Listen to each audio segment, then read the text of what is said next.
আজকের যে আলোচনার বিষয়বস্তু সেটি হচ্ছে যে প্রতিটি দেশের উন্নয়ন কি করে সম্ভব। সেগুলি অনেকগুলি মানদণ্ডের উপর নির্ভর করে। কোনো দেশের যে ধরনের শাসন ব্যবস্থাই থাক না কেন, অর্থাৎ রাজতান্ত্রিক, গণতান্ত্রিক, সমাজতান্ত্রিক যাই থাক না কেন, সামগ্রিকভাবে উন্নতি হতে গেলে কিন্তু দেশের সম্পদ থাকা চাই। আর দেশের সম্পদ যদি না থাকে তাহলে উন্নয়ন সঠিকভাবে হবে না। তাহলে যে দেশের সম্পদ নেই তারা কি করবে? যে দেশের সম্পদ নেই স্বভাবত কারণে তাদের নিজের দেশের মধ্যেই পরিষেবামূলক শিল্প গড়ে তোলা দরকার, যার মধ্যে দিয়ে বিদেশ থেকেও লোক আসে এবং অর্থ আসতে পারে।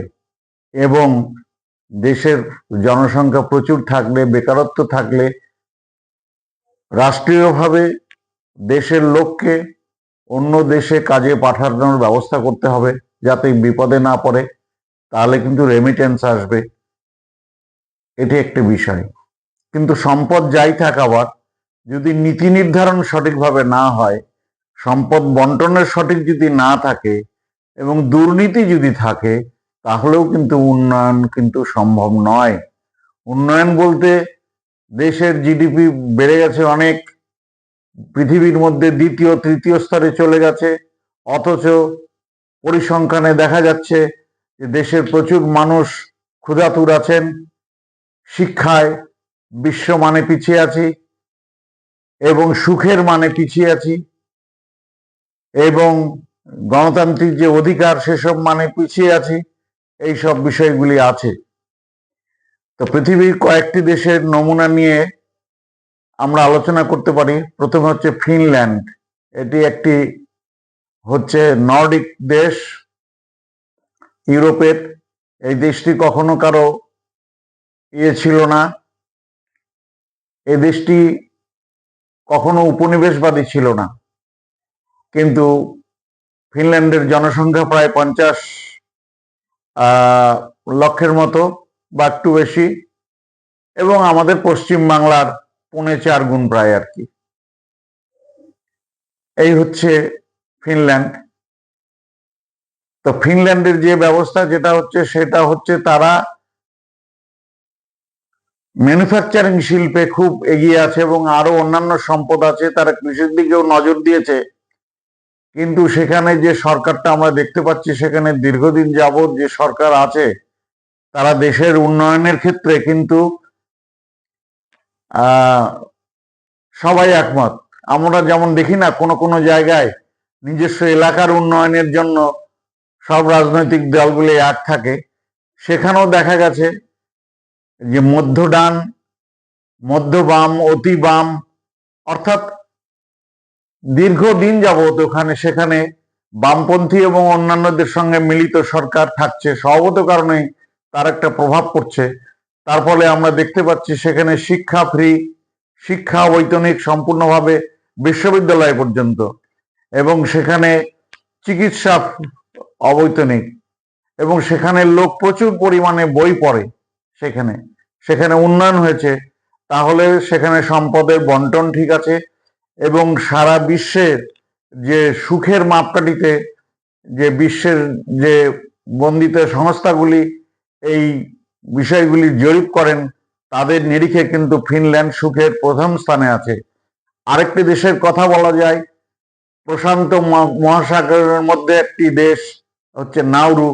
এটা হচ্ছে মাইক্রোনেশিয়ান কান্ট্রি, সামান্য ছোট্ট দ্বীপ, 8 বর্গ কিলোমিটারের দ্বীপ। কিন্তু দ্বীপটি ছোট হলেও কিছু জনসংখ্যা সেখানে ছিল, এবং এই দ্বীপটিতে দীর্ঘকাল যাবৎ হাজার হাজার বছর ধরে জঙ্গলাকীর্ণ ছিল, এবং জঙ্গলাকীর্ণ থাকার ফলে সেখানে প্রচুর পারে পশুর বিষ্ঠার দ্বারাতে সেখানে জোরালো সার উৎপাদন হয়েছে, এবং সেখানকার মাটিতে প্রচুর পরিমাণে কিন্তু ফসফেট, খুঁড়লেই ফসফেট। কিন্তু জনগণের সচেতনতা না থাকার ফলে শতবর্ষ যাবৎ বিভিন্ন রাষ্ট্র সেখান থেকে লুট করে নিয়ে গেছে, হয়তো নামমাত্র কিছু দিয়েছে, যেমন দ্বিতীয় মহাযুদ্ধের পর বিভিন্ন দেশগুলি জেগেছে, তারাও জেগেছে। তারা জাগার পরে দেখা গেছে যে তবুও তাদের কাছ থেকে যে ফসফেট নিয়ে গেছে এবং তারা যেটুকু পেয়েছে তার মধ্যে দিয়ে মানে বিশ্বের খুব সুখী রাষ্ট্রে পরিণত হয়েছিল নাউরু। কিন্তু একটা বিষয় সেখানে দরকার, সেখানে খুব বেশি রাজনৈতিক কড়াকড়ি নেই, নামমাত্র 3-4টি দল আছে সেখানে। তবে তারা যে সুখে আছে, ছোট্ট দ্বীপ রাষ্ট্র ফসফেট বিক্রি করছে, ফসফেট শেষ হয়ে গেলে তারা তাদের জীবনযাত্রা কিভাবে চলবে তা সেটা করতে পারেনি। এখন সেই নাউরু কিন্তু একটি গরিব রাষ্ট্রে পরিণত হয়েছে। আরেকটি রাষ্ট্রের কথা বলবো, শ্রীলঙ্কা। শ্রীলঙ্কা আমাদের সামান্য কিছু পরে স্বাধীন হয়েছে। স্বাধীন হওয়ার কিছু পরে সেখানে বন্দর নায়ক রণ বিক্রম সিংহের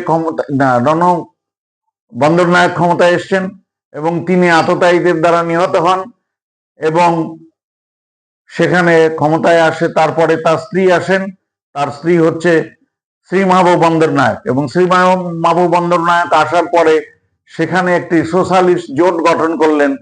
তিনি নিজের পার্টি হিসেবে সোশ্যালিস্ট না হলেও তিনি লিবারাল ডেমোক্রেটিক পার্টি একটি, যদিও তার বৌদ্ধ ধর্মদের প্রাধান্য দেবার একটি ঝোঁক ছিল এবং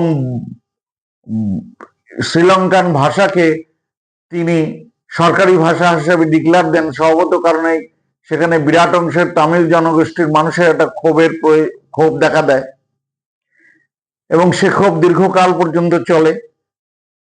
এবং শ্রীলঙ্কায় দেখলাম আমরা 50 সালে সেখানে পোশাক শিল্প গড়ে উঠলো, বাংলাদেশের অনেক আগে পোশাক শিল্প গড়ে উঠলো এবং পোশাক শিল্প এবং বামপন্থীদের সঙ্গে একসঙ্গে থাকবার ফলে সেখানে দেখা গেল যে সম্পদের বন্টন, এবং ইন্দিরা গান্ধী ভারতবর্ষে যেভাবে করেছিলেন যে সমস্ত কিছু জাতীয়করণ করেছিলেন, অর্থাৎ কি ইকোনমিক্যাল ইন্ডাস্ট্রিগুলি অর্থাৎ প্রধান অর্থনৈতিক সংস্থাগুলিকে কিন্তু জাতীয়করণ করেছিলেন ইন্দিরা গান্ধী, তেমনি শ্রী মাহবুব বন্দর নায়কও কিন্তু সমস্ত সংস্থাগুলিকে জাতীয়করণ করলেন এবং শ্রীলঙ্কার অর্থনীতিকে একটি শক্তিশালী জায়গায় পৌঁছে দিলেন। কিন্তু রাজনৈতিকভাবে সব দল একই সঙ্গে ক্ষমতায় থাকতে পারে না।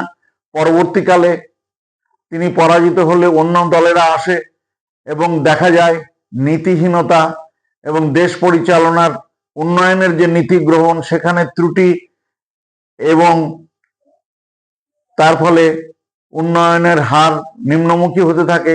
এবং আপনারা 23 সালে দেখেছেন যেভাবে শ্রীলঙ্কায় বিদ্রোহ হয়েছিল জনগণের এবং সরকারকে দেশ ছেড়ে চলে যেতে হয়েছিল, সে একটি বিষয়। আমাদের ভারতবর্ষের ক্ষেত্রেও দেখতে পারবো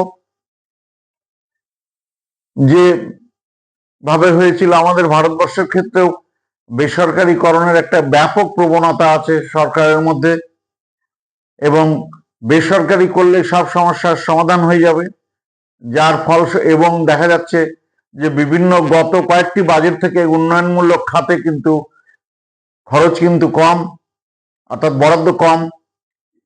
তার ফলশ্রুতি হিসাবে এইবারের নির্বাচনে কিন্তু সংখ্যাগরিষ্ঠতা পেতে অসুবিধা হয়েছে সরকারের, প্রধান রাজনৈতিক দল বিজেপির, এবং তাদের যে সহযোগী দল আছে সহযোগী দলের সঙ্গে তার সংখ্যাগরিষ্ঠতা আছে। এর আগের বার একক সংখ্যাগরিষ্ঠতা ছিল। এবারের বিষয়ে একটা জিনিস দেখতে পাচ্ছি যে পার্লামেন্টে যারা বলছেন তারা কিন্তু সকলে কিন্তু বামপন্থীদের উপস্থিতি কিন্তু খুব বেশি নেই পার্লামেন্টে, 9 জন মাত্র। কিন্তু যারা বলছেন তাদের কিন্তু সরকার থাকলে কিছু তো সাফল্য থাকবেই, সেটা ঠিক, কিন্তু যেগুলি পূরণ হয়নি সেগুলি সম্পর্কে যে কথা বলছেন সেটা কিন্তু মনে হচ্ছে যেন বামপন্থীদের কথা। অর্থাৎ রাহুল গান্ধী তো নির্বাচনের সময় যে ইস্তাহার জারি করেছিলেন সেই ইস্তাহার দেখে মনে হচ্ছিল এটি কোনো বামপন্থীদের প্রো পিপল ইস্তাহার। তিনি সত্যি অভিভূত হওয়ার মতো। এবং পার্লামেন্ট শুরু হওয়ার পরে যখন আপ পার্টির সঞ্জয় সিং বলেন তখন মনে হচ্ছে ইনি কোনো বামপন্থী নেতা হিসেবে বক্তব্য রাখছেন, কারণ তারা কৃষকদের এমএসপি না পাওয়ার জন্য এবং কৃষকদের দিল্লিতে না আসতে দেওয়ার জন্য যে বক্তব্য তা বলছেন, শ্রমিকদের কাজের ঘন্টা বাড়ানোর কথার জন্য বলছেন এবং আমরা দেখতে পাচ্ছি তৃণমূল স্তরে, রাজ্য স্তরে যেমন তার একটা গণভিত্তি আছে, তেমনি কিন্তু তার বিরুদ্ধে ক্ষোভও আছে মানুষের, এটাও ঠিক। এবার দেখতে পাচ্ছি তৃণমূল তার সব এমপিকেই প্রায় বলবার ব্যবস্থা করছেন আর কি। তারা যে হারে বলছে, মনে হচ্ছে যেন তারা একটি বামপন্থী দলের থেকে কথা বলছে। অর্থাৎ মোদী সরকারের আমলে যে বিষয়গুলি পূরণ হয়নি, সেই বিষয়গুলি আগে একমাত্র বামপন্থীরাই বলতো। যে কথা পুনরায় বলছি, যে কৃষকদের এমএসপি না পাওয়া, অর্থাৎ কৃষি পণ্যের সহায়ক মূল্য, তারপর হচ্ছে শ্রমের ঘন্টা বাড়িয়ে দেওয়া হয়েছে। 1885 সালে শ্রমিকরা লড়াই করে এবং শহীদ হওয়ার মধ্যে দিয়ে তারা 8 ঘন্টা শ্রমের অধিকার অর্জন করেছিলেন, সেই অধিকার হরণ হয়ে 12 ঘন্টা শ্রমের হয়েছে গত দিল্লি সরকারের আমলে। তো কাজেই একটা কথা পরিশেষে, যে কথা সমাপ্তি টানবো আলোচনা, সেটা হচ্ছে যে উন্নয়ন করতে গেলে দেশের সম্পদ থাকতে হবে, বা যে কথাগুলি বলেছিলাম সেগুলি দরকার, কিন্তু আবার কিন্তু সুষম বন্টনও চাই। বন্টন যদি না হয়, শুধু অল্প কিছু সংখ্যক মানুষের হাতে বিশাল পরিমাণ সম্পদ জমা হয়ে থাকবে। আমরা দেখলাম আম্বানি 5,000 কোটি টাকা তার ছেলের বিয়েতে খরচা করলেন তিনি। এবং আমরা একটা লক্ষ্য করি, যখন এইভাবে শ্রমিককে কম দেওয়ার প্রবণতার মধ্যে দিয়ে কিন্তু পুঁজিবাদের যখন সংকট আসে, সেই সংকটের মধ্যে দিয়ে আমরা দেখি, সেই সংকটে কিন্তু পৃথিবীর দেশে দেশে মানুষের জমানো যে ট্যাক্সের টাকা, সেই ট্যাক্সের টাকা দিয়েই কিন্তু সংকটকে করা হয়।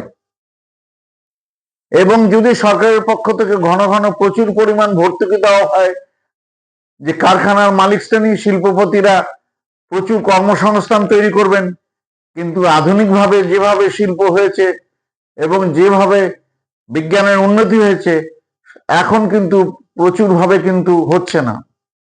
আরেকটি বিষয় হচ্ছে, দেশে কি রাজ্যে কৃষিতে আরো কর্মসংস্থানের ব্যাপক বিকাশ ঘটবার সুযোগ আছে। আমরা দেখতে পারি আমাদের রাজ্যের ক্ষেত্রে যেসব জায়গায় পশু চিকিৎসা কেন্দ্র আছে, সেই পশু চিকিৎসা কেন্দ্রের যে ডাক্তারবাবুটি এবং কর্মচারীরা তৎপর, সেখানে দেখতে পেরেছি যে সেখানে একটা মিল্ক ফ্লাড এসেছে। এটা বলতে পারি কালিয়াগঞ্জ সেটা ধরে রাখতে পেরেছি কিনা। আমরা দেখেছি করণদিঘিতে, সেখানে যে প্রচুর উন্নত জাতের গরু এবং প্রচুর দুধ উৎপন্ন হয়, এবং শিল্প তো আনতে হবে, কিন্তু পাশাপাশি কিন্তু এই বিষয়গুলো দেখতে হবে, কৃষি দিকটাকেও দেখতে হবে। একদিকটা দেখতে গিয়ে আরেক দিকটা নষ্ট হয়ে গেলে কিন্তু হবে না। কাজেই আমাদের জনগণের সব দিকটাই লক্ষ্য রাখা উচিত, এবং যারা ক্ষমতায় যান তাদেরকে নিশ্চয়ই যে গণতান্ত্রিক পদ্ধতি আছে, সেই গণতান্ত্রিক পদ্ধতির মধ্যে আমাদের কথাগুলি বলা উচিত। সে বলা উচিত যেমন পত্রপত্রিকার মাধ্যমে, যাদের লিখবার ক্ষমতা আছে তারা বলবে, সাধারণ মানুষ